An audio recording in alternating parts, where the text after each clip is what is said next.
I am fluent in the language of BS, otherwise known as business speak or bullshit, depending on your point of view. What is BS or business speak?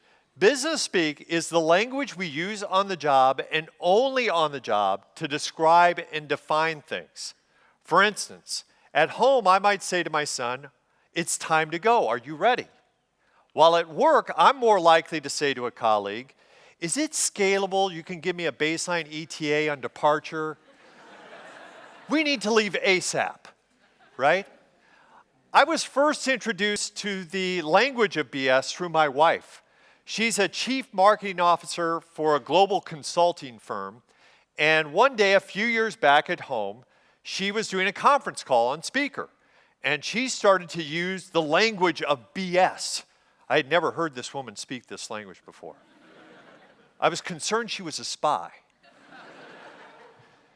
She used terms like boil the ocean, tiger team, SWOT analysis. Afterwards, she translated those terms to me in phrases that a human being can actually understand. And I did what every good partner does in a solid marriage. I made fun of that word relentlessly.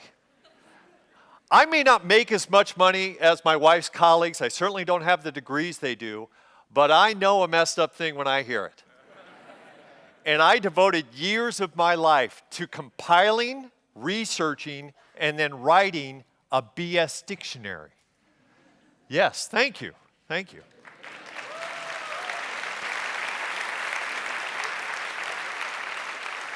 I can now tell my kids that an auditorium full of people applauded me for all this worthless work I did over the last few years. So in the words of BS, with this expertise, I say to you that my presentation to you today, the CTA of this DIY TEDx talk, if you will, is a USP on the rise of BS in our Wiltfong world and how we can make this intel less scalable during the fourth industrial revolution. If you don't understand what I've just said, that's okay, you don't speak BS. If you do understand what I've just said, God help you. Yes.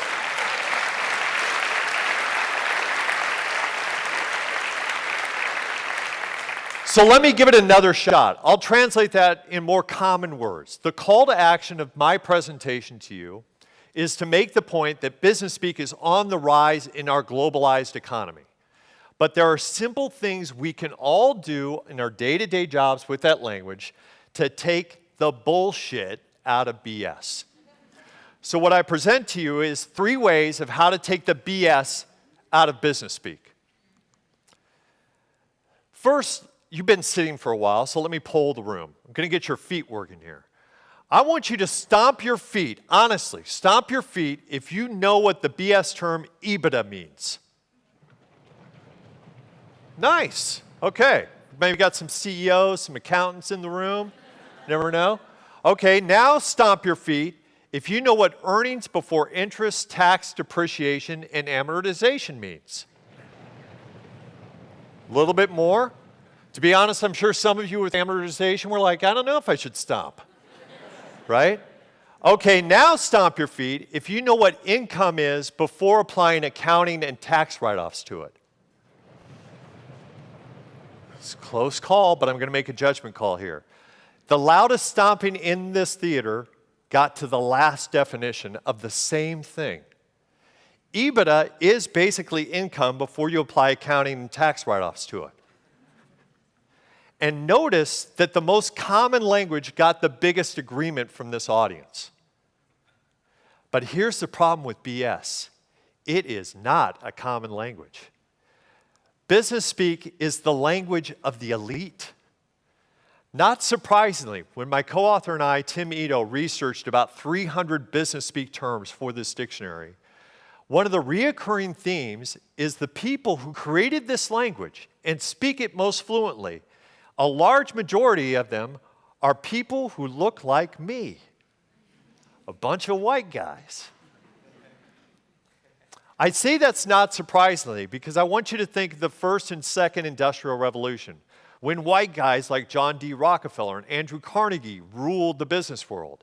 And it's true today when research shows that 90% of all worldwide Fortune 500 company CEOs are white guys, still.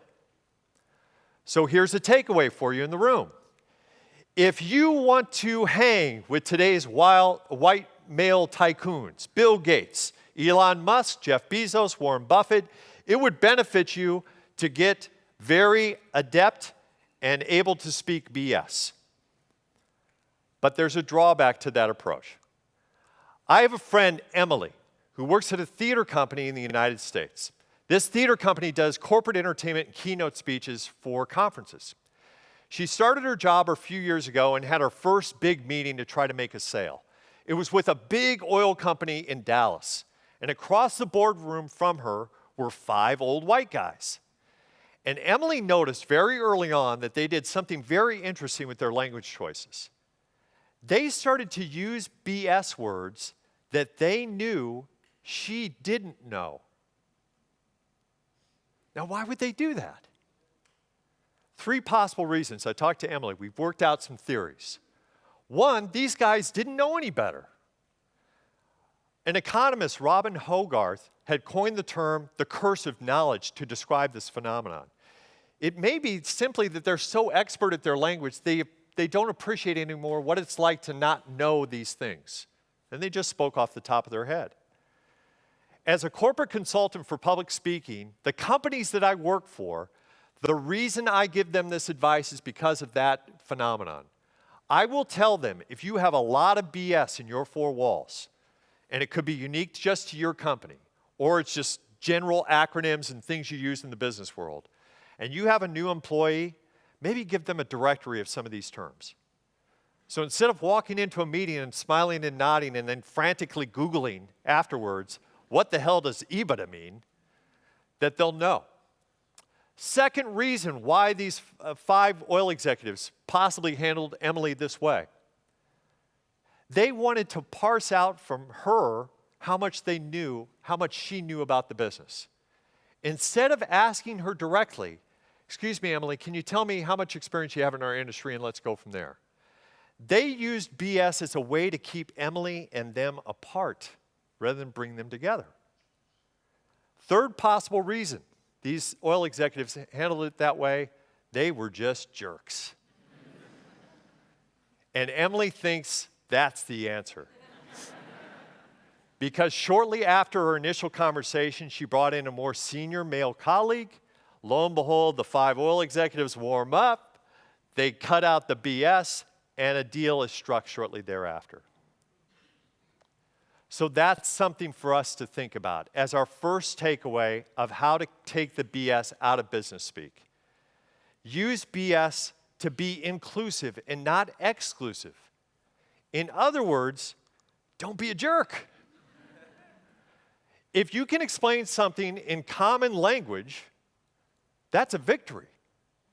Leonardo da Vinci was once quoted as saying, simplicity is the ultimate sophistication. The edit is the genius, not spouting off all these big words. Which brings me to my second takeaway of how to take BS out of business speak. Let's get those feet stomping again. How many of you stomp your feet if you know what the word de minimis means? Okay, good. I don't feel so alone because I was, like a lot of you, did not stomp your feet a few years back. As was mentioned in my intro, I used to work for The Daily Show with Jon Stewart. For those of you who don't know, it is a comedy show that's nationally broadcast in America that satirizes the news of the day. And I was interviewing an accountant about a tax issue that he used the word de minimis to describe. And I interrupted him right there and I said, what? What the F does that mean? And he said it means small, immaterial. It's insignificant. To which I said, well, why didn't you just say that? And he said in a moment of honesty, he said, just thought it sounded good. And the reality is, it's kind of a cool word, de minimis. And I'm guilty of doing it too, especially in a business meeting where I'm unsure of my status in that room. I may use EBITDA, right? Just to show, hey, I can hang. But here's the thing about communication. You know what's really cool about good communication, especially in the business world, is when you can express fresh ideas without using stale business cliches and big words that people in the room don't really understand. So that's my second way to take the BS out of business language for you. To drive this home even further, a lady that I worked with in my corporate work works for a big American company, one of the biggest companies in America, if not the world. She works for bosses that use a ton of business cliches. So much so, to keep herself sane, she told me she had created homemade BS bingo cards. Replaced the numbers in the bingo cards with the phrases that they used over and over again.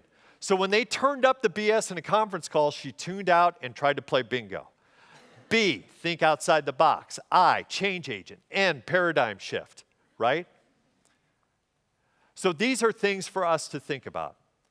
That if we're using BS, a lot of it, in our business speak, it may be like Shakespeare said, sound and fury signifying nothing. Which brings me to my final takeaway of how to take BS out of business speak. Let's stick with Shakespeare. Shakespeare has given us some great BS speak and stuff that allows itself to exist outside of business speak in the English language. Wild Goose Chase. Think about that. That's kind of a weird reference. That's from Shakespeare. Break the Ice. In a Pickle. All from Shakespeare. The good news is when we hear references like this from Shakespeare, a lot of us in the world at least have a little bit of an experience with Shakespeare. And we have context clues we can figure it out. But I want you to think of other cultural touch points that aren't as common as Shakespeare. I'm going to put up some phrases that are commonly used in America. And if you know its common origin, just yell it out. If you're wrong, it's okay. We'll edit it out of the video. Swing for the fences, out of left field, rain check, off base, pinch hitter, right off the bat. Anybody know? Baseball. There you go. I'm going to put up another list of phrases. Again, you tell me what the common origin is. Blind leading the blind. By the skin of your teeth. Fly in the ointment. Writing is on the wall. The Bible. I suppose you have a Bible, you're reading scripture between speakers? Like good Christian? Okay. Yeah, you're right. No rest for the wicked also comes from the Bible. Here's my point. Think of the global economy now. And the majority of people on this earth don't have daily experience with American baseball, and they don't read the Bible. But you're sitting in a business meeting saying we have no time, no rest for the wicked. The writing is on the wall. Do they know what you're talking about? Clap your hands if you've ever heard the American phrase, drinking the Kool-Aid. Great. Anybody who clapped their hands, what does it mean?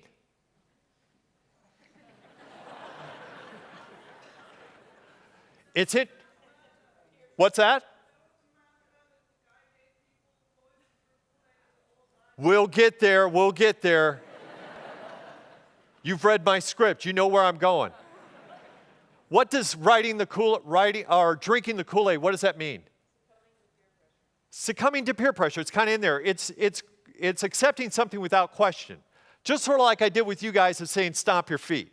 You're just like, sure, whatever. Right? Yes, and to the balcony's response, here's the origin story of drinking the Kool-Aid. And the reason why I bring this up is because it's important to know the origin story of some of our BS. Jim Jones, this cult leader, he's adorable.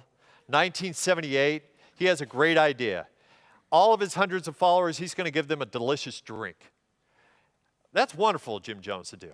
He flavors it with something called Flavor Aid, which is popular at the time. It's later confused in history with a more popular flavored drink in America called Kool-Aid. But Jim made a bad mistake with that Kool-Aid, man. He laced it with cyanide. Hundreds of followers drink the cyanide and die. 1978, I think it's almost 800 people died. That's the origin story of drinking the Kool-Aid. The reason I bring that up is because a European audience, you're like, what is Kool-Aid? Also, if you're born beyond 1978, you may not even know what this is. Who is this guy? What are you talking about? Mass suicide, a cult with Kool-Aid? Drinking the Kool-Aid. And there are other BS phrases that fall in this category where we've lost the origin story, it gets muddied. Think of TED Talk, the internet. If you type who founded TED or where did TED come from, it's a person on the internet.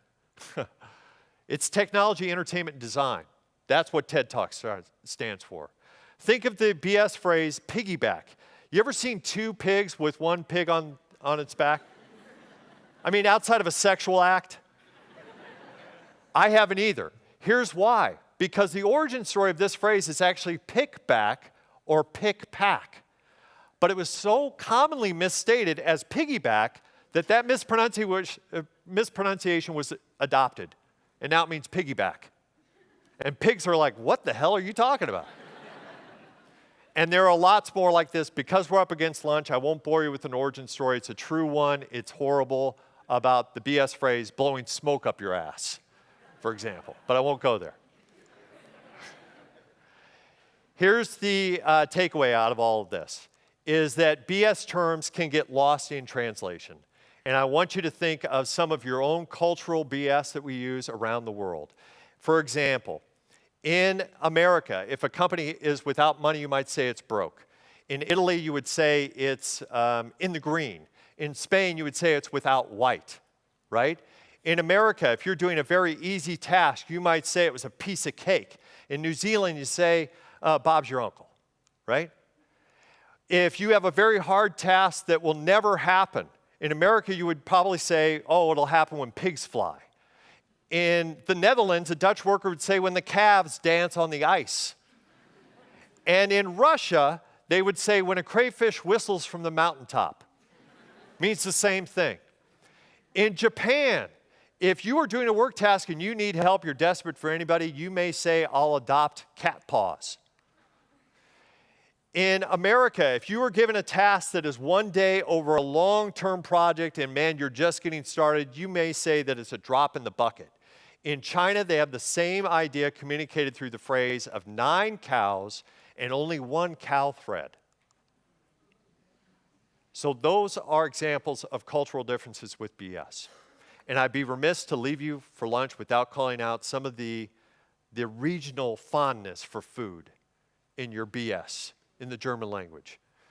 Think of yourself, when you're in a business meeting in Germany or in Austria with the German language, if you want to add your 2 cents, in America you'd say 2 cents, here you say, I want to add my mustard, okay? And once you get that mustard, you want to be as clear as dumpling broth about what you're trying to say, right? You certainly don't want to come across as somebody who has tomatoes on their eyes, you know? And the last thing you want to do in that scenario is you don't want to talk around the hot porridge, okay? Which is the equivalent of beating around the bush with American BS. I've given you a lot of bullshit over a short amount of time, so I'm going to wrap it up with a little BS language and we'll recap here. In BS, what I am trying to say is disambiguate the net of this dog and pony show for you thought leaders. And I'm going to call out the elephant in the room with the 3 takeaways here. First takeaway, use BS to be inclusive, not exclusive. Second takeaway is to make sure that you express fresh ideas without stale business cliches or big words that maybe your audience doesn't really understand. And then finally, appreciate that a lot of our BS is lost in translation depending on the audience. If we can all do this, starting at lunchtime, think of how little less bullshit there would be in the world. And what a wonderful thing that would be. Thank you very much.